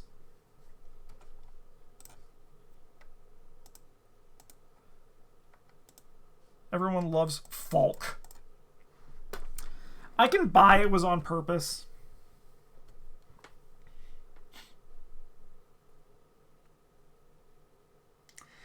Mostly because this is it's a powerful effect. But it's only a one-shot, so like I don't know why they're that scared. It seems strange to me. I doubt that they forgot, though, to be completely honest. It works on elites. It does work on elites. Because it's in the same box, so like when they're looking through cards they want to go, they're like going to be probably like next to each other in their design files. So I highly doubt that they forgot.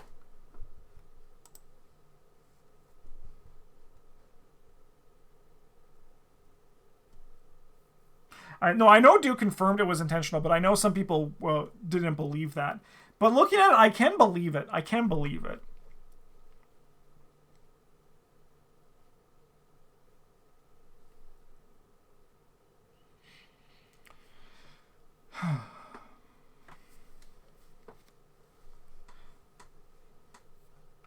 Yeah, like, because I can buy the flavor, right, where it's just like the magic becomes more powerful, so it becomes more focused in what it can go on because it's more powerful. I don't know. It's strange to me, but I can buy it.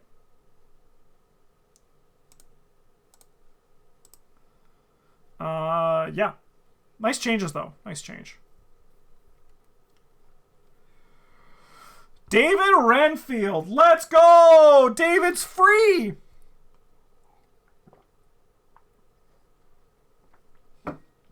Alright, so David's now is just you can gain a maximum of 3 resources.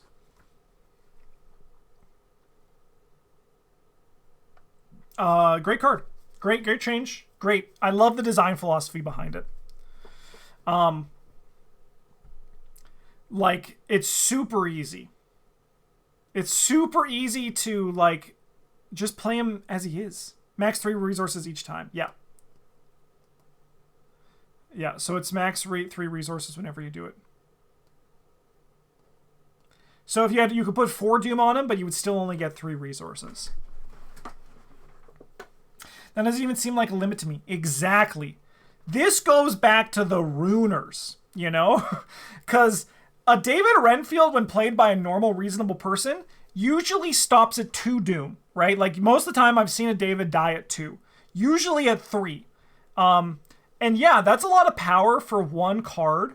That's a lot of power for 1 card. So let's just do some David math with our good friend David, right? So David gives you 1 resource, 2 for 3. He can give you 6 resources if you activate him 3 times, then dies, right? However, he does cost you 2 resources. So he's really only getting you 4, right? When it's all said and done. He's giving you boost, which kind of helps a little bit, but then you also gotta kill him, and there's the risk of Doom being involved. The risk is very minor, mind you. But I never felt like David was too powerful of a card. I thought he was a great card for the Mystic class, had a ton of synergy, and he was absolutely killed by the Taboo. This just puts him back to where he was when most people actually play David. I think this is a great change to David, you know? Most people aren't gonna worry. It's never gonna go above this. I think also the 3 was really nice. Like, I could have seen them start doing 2, but I think 3 is just great, you know?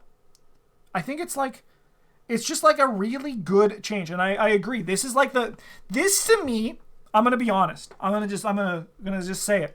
I think this is the best mutation the game has ever had. And this is what makes me very optimistic about the designers for this game that are currently set here.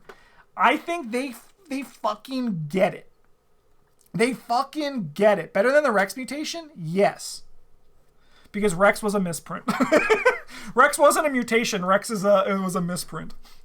I think that this is like it's just like so good at like keeping David as he was and making it so that you can play him again. So incredibly good. Very good. All right. Persuasion and Interrogate can now be choose a non-elite enemy. Just like choose non-weakness enemy. So just basically like they drop the humanoids. I think that's a fun change. I don't know if it makes the cards particularly that much better. I think the cards are still kind of dookie, but they are at least like a nice solid dookie, you know? I think a nice solid dookie. And also, yeah, I think that function over flavor is probably better for the long term in this game, lest we kill a maniac and have to get an axe from his body like we did in Arkham Horror 2nd Edition, you know? It's just one of those things,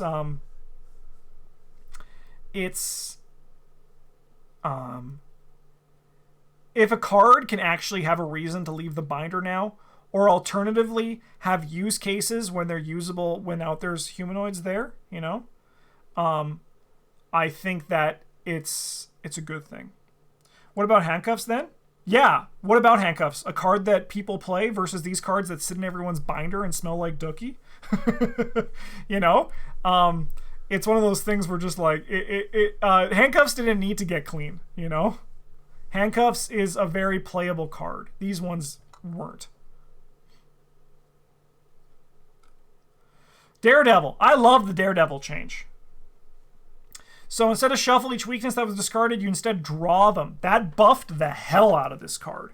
The Daredevil, like, Daredevil 0, like, actually now has, like, a reason to stay in your deck more than just, like, holding space for Daredevil 2. I like it. I like it. I think this is a very fun taboo. And it actually now feels like you're a Daredevil, you know?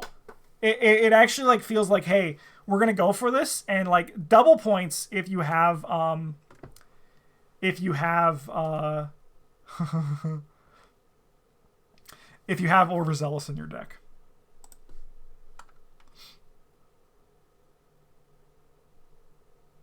The only thing that is unfortunate is that I think they also needed to do it for this one.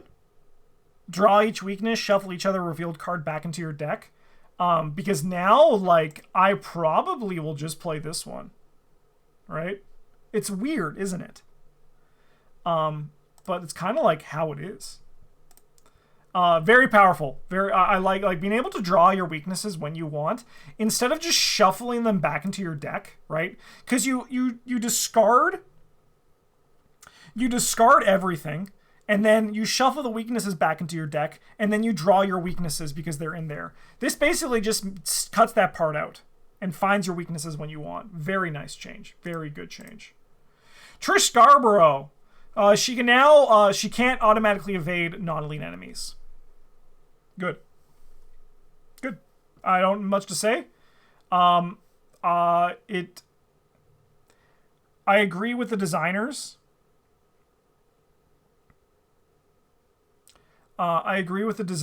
That it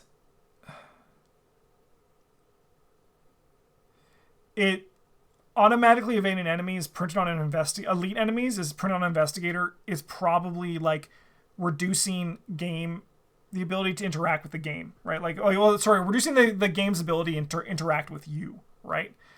Which I think is a nice change. However, I do wish they made it more consistent. This is something that Bryn talks about in the Taboo list, which if you're watching this on Friday, you can see it next this Sunday.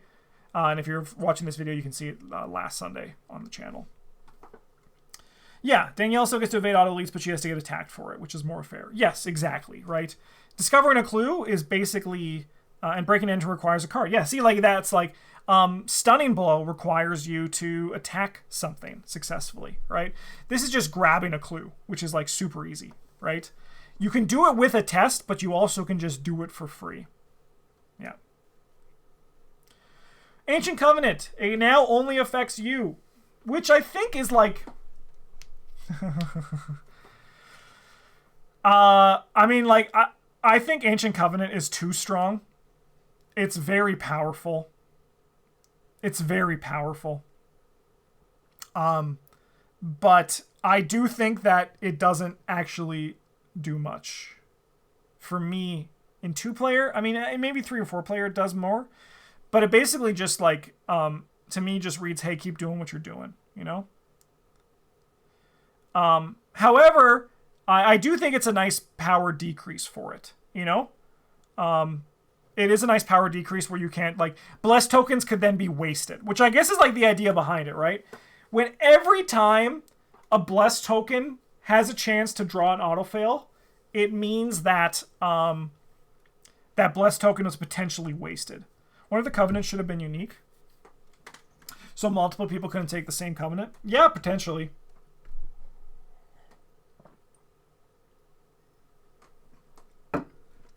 Powerful card, though. And I mean, like, to me, this doesn't change much, but I only play really 2-player, but maybe it will, right? Maybe it will. The chance was a change time out. Gives autofail 100% of the time. No, that is true. That is true. And that's Ancient Covenant's true power, so that was a big nerf then. Geared Up. This card's forced effect now reads forced. When your first turn of the game begins, one at a time, play up to 5 item assets. So I think 5 is a pretty reasonable number. However, in our Discord, there was a user who was saying that this taboo mitigates the high roll, but doesn't mitigate the low roll. And I've been thinking about that for a while, you know? Because, yeah, everyone, the geared up turns where you play like a million assets are really good. But you can also just like geared up and like play 2, you know? I don't know. Travis says that he wishes it just didn't work with backpack. I do like that it does work with backpack just for like general rules consistency. But I think 5 is a reasonable number, but the whole like doesn't mitigate the low roll I think is a very interesting point. Because now like geared up, the ceiling is still very good. Like 5 resources is still a really good ceiling, right? Because that's what, 5 actions. So it's like it's giving you 2 actions on top of what you were going to be doing, but also reduces their cost by 1. So it's basically giving you like, I don't know, we'll say like 4 actions on top of your 3 actions, so 7 actions in total, right?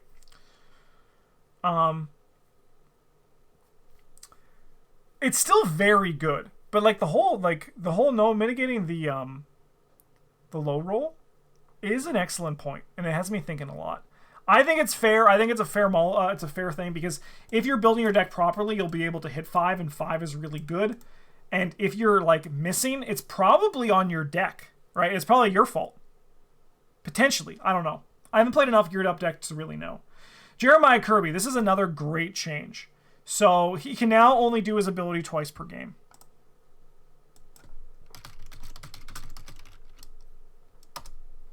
I don't think the card should mitigate the low roll, but it did bring up it made me think about like the design of a card.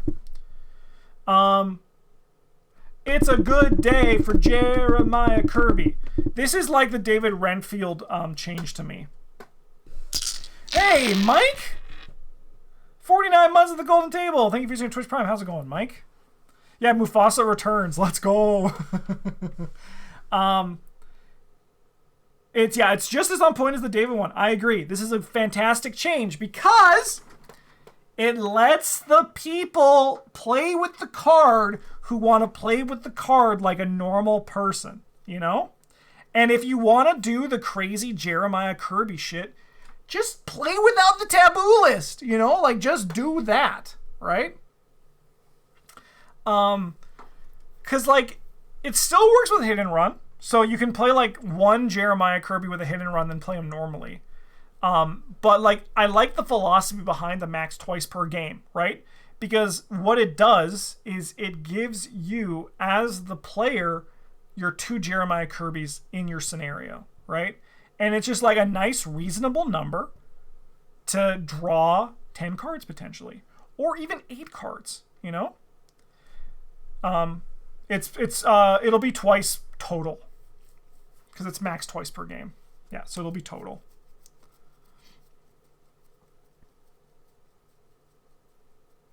So yeah, like if you have 2 in your deck and 1 dies, you just play the other one and you trigger it. You know. I would love, with this change too, I mean, like, actually, never mind, we can't do that because Taboo is not official, but if this was official, like, this was actually errata to do this, it'd be fun to have a upgraded version that's, like, you know, just, like, no max, you know? Because I feel like Jeremiah Kirby, with his shenanigans, can probably cost, like, 3 experience, right? But this is, like, a really good, it's a really good level 0 version of the character, and he's off the taboo list. Travis, as soon as he saw this, he already switched Jeremiah Kirby's back in his deck, and he drew, like, I don't know, 5 cards in one scenario from his 2 Jeremiah Kirbys, and it was great, you know? It is, I think it's great. I think this is a great one. And this also makes me feel, again, this brings me like the same feeling that David Renfield did, where I was like, that's an awesome change. That's an awesome change. And I would never have thought about that. I was like, I don't know, maybe he just like, he when he comes into play, he gives you a mental trauma, you know? And I think with this change as well, you also don't need to go all in on even or odd. I don't think you do. You could, if you draw 3 cards from Jeremiah Kirby, that's still really good, right? And you could even still fucking sleight of hand him in. You can still call in favors, get all those things. It's just, he's also giving you +1 book the whole time. And you just do it twice, and it's worth, the juice is worth the squeeze for 0 experience and entirely fair. It's a very, very playable card, and I think it's a great taboo. Burn after reading. Burn after reading. It's now max twice per game. So players can only do it twice per game. All of them, among all versions of Burn After Reading. Oh. You know, you said, is there any cards that are like additional cost to play, take a damage or horror? That would be interesting to see. That could be fun. I think there's some interesting stuff there. I think it would have to be direct. I think it has to be direct for flavor and balance as well.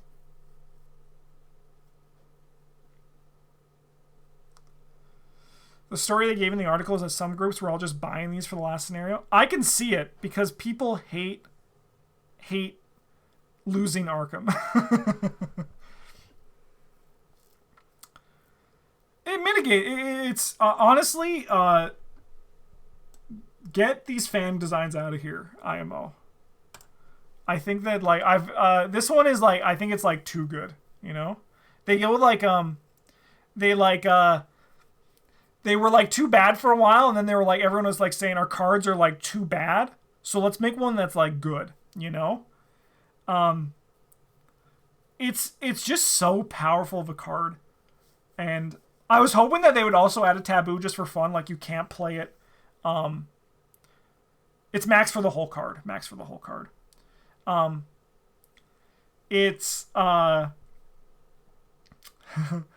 was hoping they would just put on like also can't play in standalone.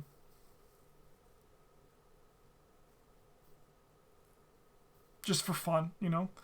Card's very good though, and I think the max 2 is fair. Most of the time people are only going to play 2, but this just stops the groups from tryharding. Which I think is fine. Research notes. I think this is another good fix. I think this is another good taboo. So research now. I'll read the card. So the second ability, test 0. For each point you succeed by, you may spend 1 evidence to discover 1 clue your location. Max 3 evidence spent per round. I think what this does is it allows the card to still be a great payoff to the clue dropping archetype, but it limits the power. It limits the power of the card, which I think is nice. It limits the ceiling, but not by that much. Like, it basically gives you, like, you know, I'm still on the limit 1 per investigative train, but I accept the change. Yeah, and actually, I do agree with that in theory. I've actually not seen this card played or played with this card, so I'm a little bit ignorant, but I'm going to be playing it actually in the next gauntlet. And I guess that's going to probably be taboo. I'm going to have to think about that, because all the decks were built before. I'm going to think about that. I'll have to look at the decks to see, right? Because now I have Jeremiah Kirby back. I can put Jeremiah Kirby in one of my decks. I can put Jeremiah Kirby in my fucking... current score, 2 wins, 3 losses. Spoilers for YouTube. Sorry, YouTube.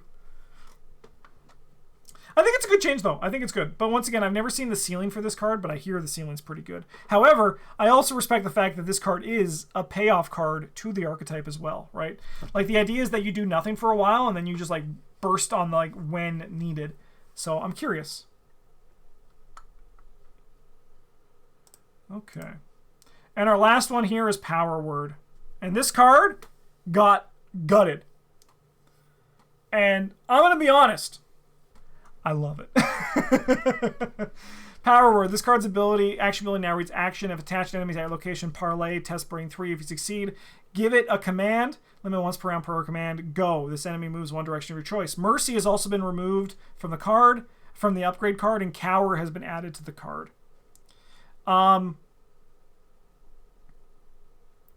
Honestly, I think this card just should have never have been designed.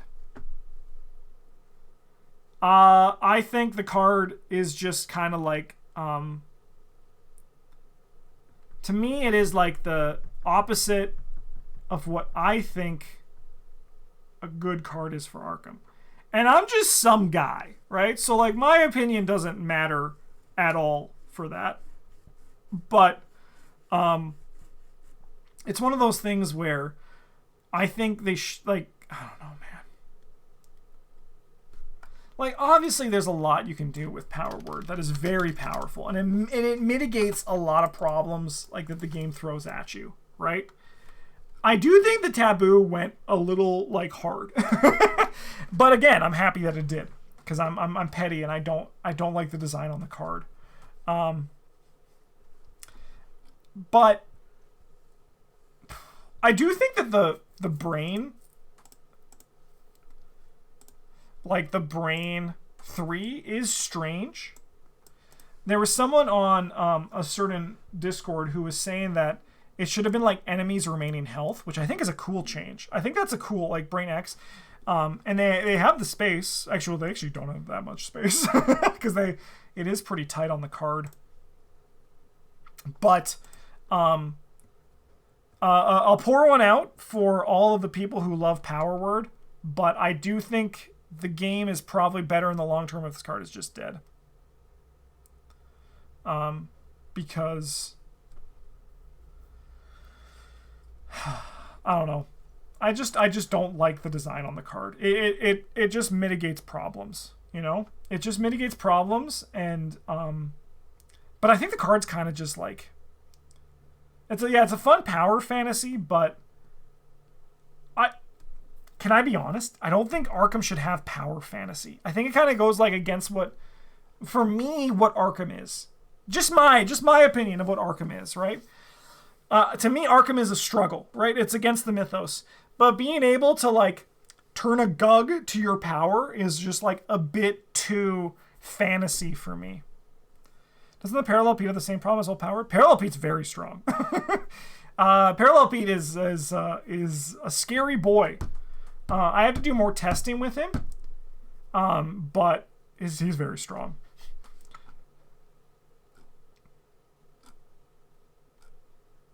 It's a lot of FAQ over here. Yeah, I don't know. I just think that, like, the flavor of this and, like, the function of this, while a cool power fantasy, I think is just, like, too high of a power fantasy, you know?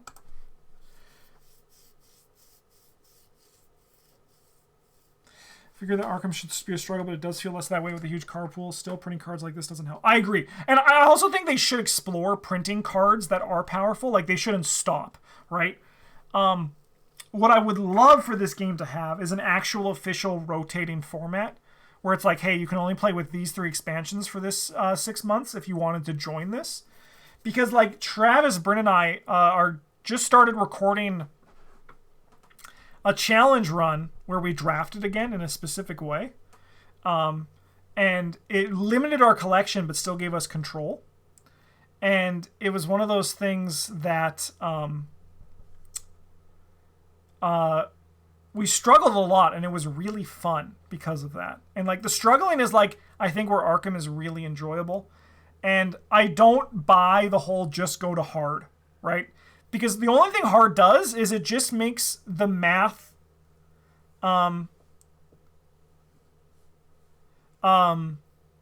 it just makes the math different. It doesn't actually make the game harder. In fact, like, well, I mean, it does. It does, like, make the game harder because the math is harder. But it means that you actually have to be more efficient. And we like to, like, be inefficient and try to win with our inefficiency, right?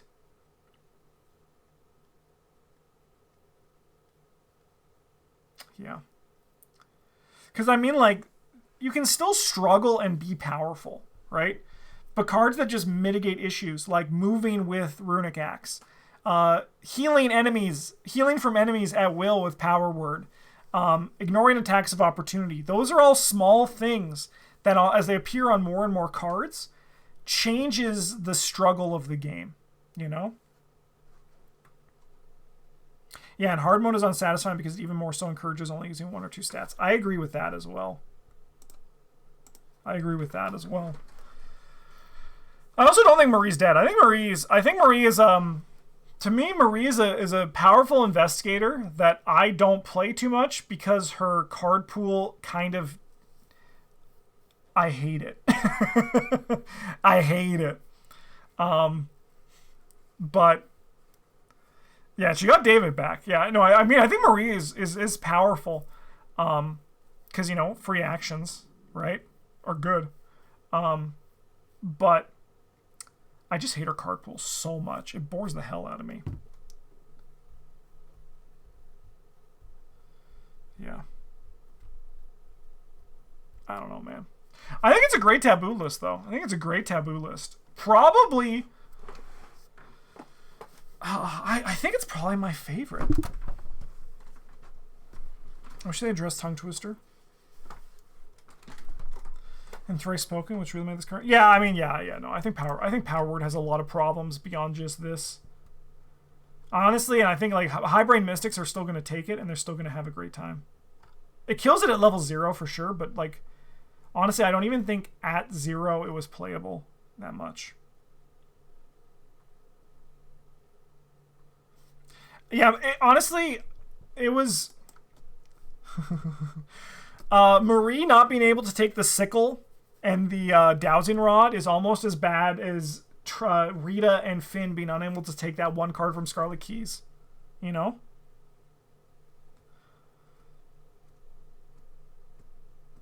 What word do you think Power Lady screams? She's screaming World Star. Yeah. Because I don't think Ceremonial Sickle is good. It's not. But it's criminal that Marie can't play this. And also like the Clean Sneak or whatever that card is called. Yo, Finn. And Rita.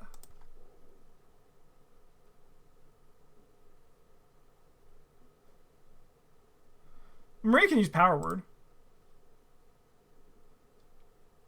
I think Marie's still actually a great user of Power Word. Economy was never a problem for Marie, so getting David is like cool but not insane. I mean, more economy is good, and also free action. I think follow more on her getting a brain and economy while also being able to take additional actions, right? That's really good for Marie. Getting back to David at level 0, that's a really nice addition. Yeah, Rita gets tricks to level 3. Right? Rita only gets tricks to level 3. She can't play Clean Sneak. It's a level 4 card. Trick card, 0-3.